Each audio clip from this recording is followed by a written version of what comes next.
안녕하십니까. 정직한 목수의 조정현입니다. 벌써 우리 이번 영상이 두 번째 영상인데요. 두 번째 영상은 어떤 이야기를 나눌까 고민을 하다가 건축에 있어서 정말 중요하다고 생각하는 것을 해야 된다고 생각을 했습니다. 그래서 생각해낸 게 돈, 건축비입니다. 예비 건축주 선생님들하고 통화나 아니면 처음 만나서 미팅을 할 때 항상 제일 가장 먼저 물어보시는 게 바로 이 질문이죠. 평당가는 얼마입니까? 아, 정답부터 말씀드리면요. 만나자마자 그런 말씀을 하시면 모릅니다. 예. 그 이유는 아, 평당가라는 것은 어떠한 그 업체나 뭐 그 외에 그 분양을 목표로 해서 다 만들어낸 그런 완성된 주택을 분양을 목적으로 그 총 들어가 있는 건축비, 뭐 수입 등등 해서 어, 판매할 때 그걸 편하게 말하기 위해서 나누어 놓은 게 평당가라는 것이겠죠. 그래서 평당 얼마. 그래서 이 집은 30평이니까 뭐 평당 곱하기 몇 해서 이걸로 분양가입니다라고 말을 하기 쉽게끔 하기 위해서 평당가라는 말을 많이 씁니다.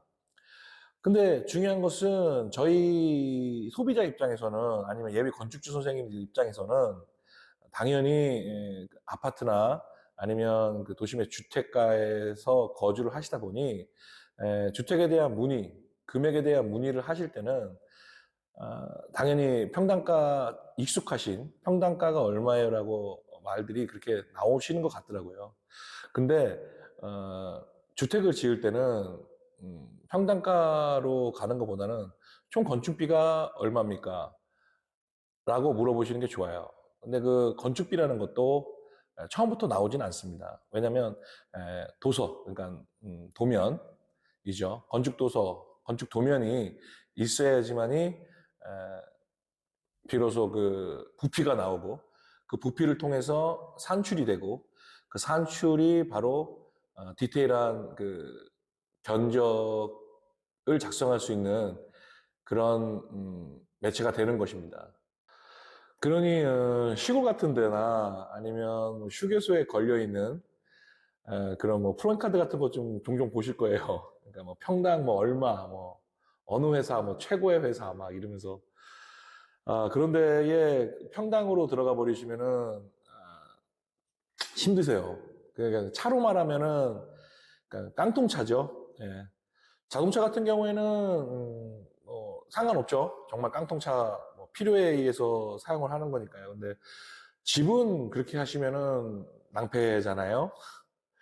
예, 그래서 건축주 선생님들 입장에서는 그러니까 도면을 먼저 확보를 하시고 근데 그 도면으로 업자들과의 그 세밀한 미팅을 통해서 아, 공정별로 아주 구석구석 디테일한 공사의 순서에 그러니까 더 세밀하게 말씀을 드리면 뭐 기초공사, 그 다음에 골조, 그 다음에 창호, 그 다음에 설비 전기공사, 그 다음에 내외장 마감공사, 그 다음에 지붕 마감공사, 그 다음에 서비스 부대시설. 그러니까 서비스 부대시설이 뭐냐면 뭐 데크라던가 토치라던가 그 외 별도 사항이라고 이해하시면 됩니다. 그런 거를 아주 꼼꼼하게 선택 자재 및 사양을 체크하시고 소중한 그 인연을 선택하셔서 공사를 하셔야 실패 확률이 적다. 뭐 이렇게 말씀드릴 수 있습니다. 그렇게 정리를 하자면 전원주택 그 앞으로 그 예비 건축주 선생님이시라면 평당 얼마예요? 라고 그런 식으로 접근하시기보다는 도면을 통해서 디테일하게 측정된 가격으로 총 건축비를 예산으로 하는 방법으로 하시면은 좋겠습니다. 건축비로요. 예. 그런데 말을 듣다 보면 이 도면은 또 어디서 나오는지 궁금하시죠?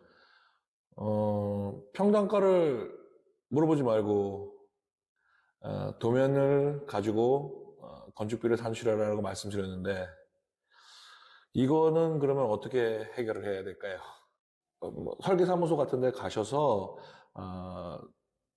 말씀을 나누시고 설계사무소에서 그린 도면을 갖고 건축비 측정을 하러 업자들과 미팅을 하시는 분들도 계십니다.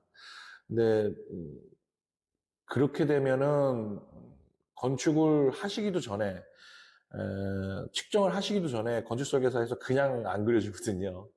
설계비라는 게 금액이 부과가 되기 때문에 알아보시거나 생각하시는 선생님들한테는 부담이 되실 수 있어요. 그래서 제 경우를 말씀드리자면, 그래서 저는 일단은 가서 부담을 좀 줄이고자 생각을 좀 해봤어요. 그래서 가장 합리적이라고 생각했던 게 뭐냐면, 먼저 이제 저랑 만나시는 거죠. 만나서 선생님들의 생각을 듣고, 규모라던가 뭐 방향이라던가, 그건 부지에서 만나는 게 가장 좋고요. 선생님들 땅에서. 그 땅에 가서 이제 건축에 필요한 애로사항이라던가 뭐 장점이라던가 주위에 어떤 것들이 있는지 어떤 집이 어울릴지 미팅을 통해서 정하고요. 그리고 제가 조감도를 무료로 그려드리고 있습니다. 조감도라는 게 3D로 구현을 해서 선생님들의 생각이 구체적으로 그림으로 나오는 것도 있지만 치수도 나올 수 있거든요. 그렇게 되면 그게 도면이 되는 거죠. 그래서 그걸로 세부 견적도 내드리고 그것도 또 비교 견적도 할 수 있는 금액을 세이브할 수 있는 방법이 되더라고요. 그래서 그렇게 하고 있으니까요. 그 조감도에 대해서 혹시나 궁금하시거나 아니면 부탁하실 게 있으시면 제가 여기 지금 자막으로 남겨드릴 테니까요. 부담 갖지 마시고 문의하시고 연락 주시면 제가 조감도 그려드리도록 하겠습니다. 이건 뭐 디자인 팀이 따로 있는 게 아니라 제가 직접 꼼꼼하게 말씀을 듣고 그리는 거예요. 제가 직접. 자, 오늘 이렇게 말씀을 나눠봤는데요. 제 영상이 좀 설명이 부족했다, 아니면 어떤 거에 대해서 설명을 해달라, 뭐 궁금증이 있으시면 아까 말씀드린 여기 자막 계속 나오고 있죠. 이쪽으로 연락을 주시면 제가 놓쳤다, 뭐 아니면 선생님께서 내가 생각했지 못했던 그런 궁금사항들이 생겼다라는 것을 설명을 드리겠습니다. 이렇게 오늘 영상을 마치기 전에 한 가지 더, 한 번 더 부탁을 드리면 그래도 선생님들 뭐 다음에 또 만나시면 분명히 평당 얼마예요? 라고 꼭 물어보실 거예요. 뭐 그래도 좋으니까 네. 뭐 이런 식으로 접근하는 게 맞다. 뭐 오늘은 이런 식으로까지만 이해를 해주셔도 큰 발전이라고 생각합니다.